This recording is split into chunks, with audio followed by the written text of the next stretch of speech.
I'm Nicole and I'm studying Year 1 Architecture. So hi, I'm Yundi and I'm Year 2 Architecture. I'm Yuresh from Bachelor of Landscape Architecture and I'm currently in Year 2. My name is Layla. I'm from the Bachelor of Landscape Architecture and I'm a Year 3 student. Hi, I'm Justin. I'm from 4th year Architecture. Did you ever doubt staying? Absolutely not. By the end of the project, all the hard feels worth it because I see the whole project come together and I see how much I've learned and grown through the project. So it's really fulfilling at the end of the project and it makes it all worth it, yeah. I think when things get difficult, sometimes I will question why did I choose architecture? Especially when having conversations with some people in the industry. It's a bit demoralizing to see that the industry is perhaps not as good as I want it to be. And that can be a bit demoralizing. But I think it's always to keep that positive mindset and continue doing what I love. No, not really, because I'm just glad and grateful to be where I am. It really opened my eyes and also led me to appreciating this side of design. No, I can't say I've ever doubted, joining LA after doing it for about 5 years now, poly and uni included. Given my interest and my interest in design and nature, I feel like it's still a very logical choice, and especially having gained exposure to how diverse the industry can be. I still feel pretty confident in pursuing a career with this bachelor's degree. Never. Are critiques scary? What was your worst critique? So far, I would say all my crits have been quite smooth. And I don't find them too scary because I find it an opportunity to show off the work I've done. So I'm selling and showing all the efforts I've put in to my project because the panelists are hearing it for the first time and just explaining the project, pitching it is not too scary. Critics are generally not scary because the tutors or the architects, they know you've put in a lot of effort in your project. And if they can see it, they would generally not be too harsh. It's more on they see the potential that your project can develop into, so what your design can improve towards. And the scariest critique I had was in Year 1 Sem 2. The tutor that crit me kind of attacked every bit of drawing or design style that I had. But honestly, you just gotta suck it up and continue, carry on. I wouldn't say I've had a particularly bad critique because our professors really train us to be more prepped by the time you are standing in front of them. So I usually just consider it as a conversation between your work and your tutors. I think in Year 1, Sem 1, it was quite scary because you don't know what you're expecting.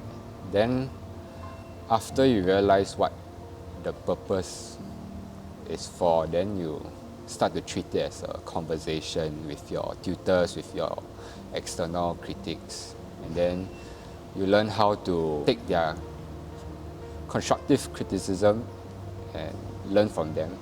Do you have to be good at drawing to survive here? I don't think so. A lot of people came from science backgrounds rather than arts, and I think they do rather fine because art background is only relevant in the first semester where there's drawing exercises, but after that, everything can be done digitally. No, but you gotta like drawing. I think nowadays with all the digital drawings, you just need to screenshot your model, you can make 2D, you can even use AI to generate your human figures. So I think drawing skills-wise, it's not that important. Everyone can do nice drawings, but it's the way, how you want your drawings to communicate your ideas that is important. And so that's the key. And I believe that if you like drawing, you like to see other drawings and what you can learn from them, that's the way to improve your architectural drawings.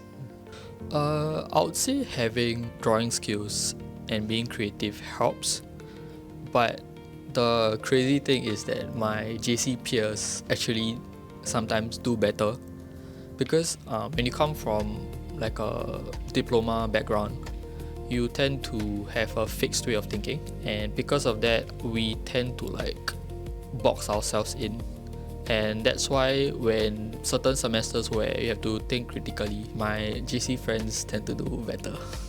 So actually most of the drawings that we do here are digital productions. So you don't actually have to be good at hand drawing, but what I will say hand drawing is good for is actually developing ideas.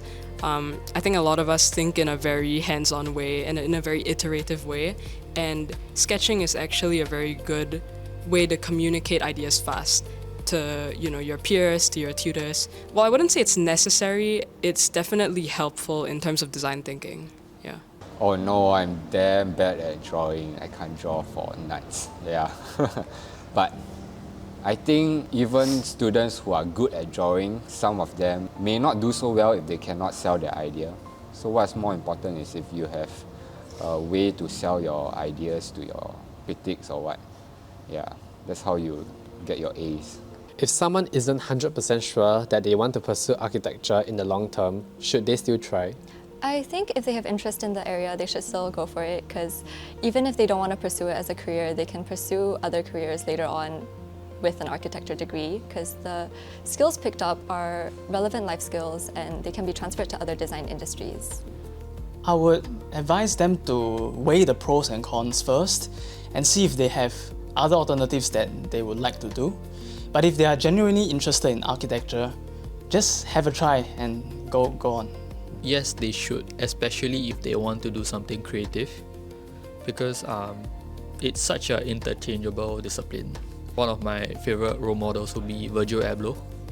He used to be a DJ, and he also designed things in collaboration with someone like Kanye West.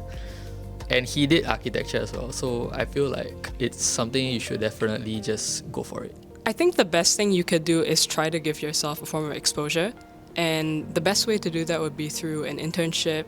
But there are other opportunities such as participating in public design competitions, or maybe even just talking to any friends that you might have in related design programs, or even trying to help them with some of their work. I think it's important to understand what you're getting into, because obviously you're spending money to pursue the degree, as well as all the materials that will support you in pursuing the degree. So if someone is unsure and they decide to commit to a degree, I would say they should try and formulate an opinion on whether they are certain or not to continue, at least within the first year or so. Because I've seen people change their mind on it, maybe in year 2 or year 3, and it's quite difficult to actually switch courses at that point. So that's another downside if you're not sure. So you just have to be opinionated, and be able to decipher whether or not this is really for you. Oh, Okay. don't choose architecture. I think you will regret. But if you are in it already, then don't give up. I think you should try your best, and make that 4 years count. Because there's a lot of other things you can learn, like your softwares, like your presentation skills, and those are quite transferable. Like you go design any UI UX, any design industry, you will use similar software. If you want to go to sales or marketing, you have your presentation skills. What kind of person thrives here, and what kind of person might struggle? I think the type of people that would thrive here are people with a good work ethic, because back-to-back projects can be quite draining at times, so you really need to be on top of your workload. Good time management is also really relevant. Someone who struggles, maybe someone with a lack of discipline because of time management mainly. I think people who thrive here have good communication skills, storytelling skills actually, because what we learn in school is very narrative driven. You got to tell a story with your design, and that's the way you capture attention from your tutors or jury. So being able to communicate your ideas well and clearly is key. So people who struggle, maybe those that have poor time management maybe, because you want to have consistent progress in your project. It typically takes a few months for a project, and let's say if you procrastinate, things will pile up towards the end, and that's why you see overnighting and all the bad habits happening. I feel like you really need to be self-motivated and inspired by something. And something can be anything. Like it can be a style, it can be a particular interest, a hobby, but it has to be something that inspires you to keep going and be motivated to continue to learn in this discipline. I would say having a distinctive set of interests and kind of building like a design personality is important as well, because that's what helps, tutors and like maybe even employers recognize you and remember you in the future. And of course, it makes your designs more unique. I would say people who struggle are those who don't really know how to adapt advice, because a lot of what we're doing or dealing with is advice from other people. You need to know how to distill that so that your project is still true to your own interests, true to your own intentions, but with the input of others. And also those who can't manage their time well, because I think most importantly is time management. If you cannot manage your time properly, you will see your time fly past very fast, and then you won't have time for yourself or your academics. How have you changed since joining? Archi has really pushed my limits, so I think I have changed a lot in knowing myself and how much I can manage. So this is mainly through like emotional regulation and mental strength. The way I look at buildings is very different. Now I appreciate simple designs a lot more, even like all the HDB flats designs. And start noticing like the construction details as you take different modules about studying materials. And I think it's very amazing. I think I've matured in how I think as a designer. Yeah. Okay, I'm glad to say I became more chill. Like I've become more relaxed. I think in poly I was very stressed out doing a lot of these projects, but now I realize it doesn't matter and I should prioritize my mental health. So yeah, I think my approach to my projects these days is a lot more structured. Well, not a lot more structured, but there is a structure, and you gotta make time for your own hobbies and relaxation as well. I don't think I've changed that much. Okay. Has your idea of design shifted? No. For me, design was always a continuous process because there's no final end goal. You can always improve a design. You can always revisit a design, and they can always grow. So I don't think it changed much. I would say yeah.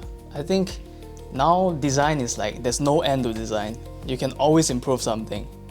I think it's still in the process of shifting. So I'm actually learning how to see things in a bigger scale. I think my idea of landscape design and where it can be applied has been expanded. In poly, you kind of get used to these like niches where landscape architecture can be applied, or like you get used to a way of doing things. But I think what's good about uni is that in terms of exposure to where it can be used and where it can be applied. For example, my current studio now is dealing with industrial landscapes, which is not what I would have imagined I would be doing in uni. And so what we're doing is we're trying to look at a very big scale of like how industrial systems work. And that's not even in the breadth of what like a landscape practitioner usually does. But what the program is trying to do is push like the way that we think about landscape and how it can be applied. So I think these opportunities to explore these new niches for landscape architecture is very interesting. Okay, design is a very subjective topic. Like there's no one design that will make everyone go like wow, or there's no one design that make everyone goes like you, or someone will still like your design, right? If you could talk to your open house self, what would you say? Go for it. Everything will work out. Has everything worked out? I am still waiting to see. That you are gonna be fine. Everything's gonna work out well. Hey man, you're gonna do amazing things. Just keep doing what you're doing.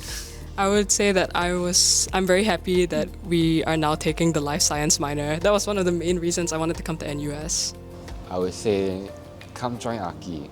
It's damn fun. There are down times, but then there are also very good times, When your project completes and then you're like, wow, shook. What's one thing no one tells you before you join? There is a lot more to architecture than meets the eye. it's not just designing a space, but there's a lot of technical aspects as well. You need to take into consideration a lot of things. Yeah. That architecture is not just about design, there's so much more. So like what we learn in school is only the tip of the iceberg. And when we're in the industry, there's so much other things to consider, like how you talk to clients, all the different code of conduct that you need to adhere to.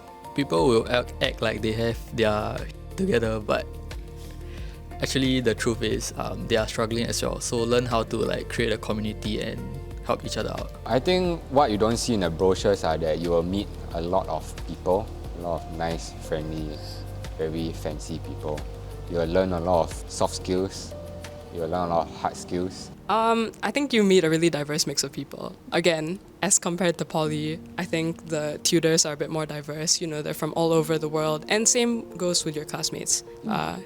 You also meet international students, for example. So you are kind of exposed to like a more global context rather than just the Singapore context or the Singapore way of designing things. So I think that is good in terms of expanding your process as a designer.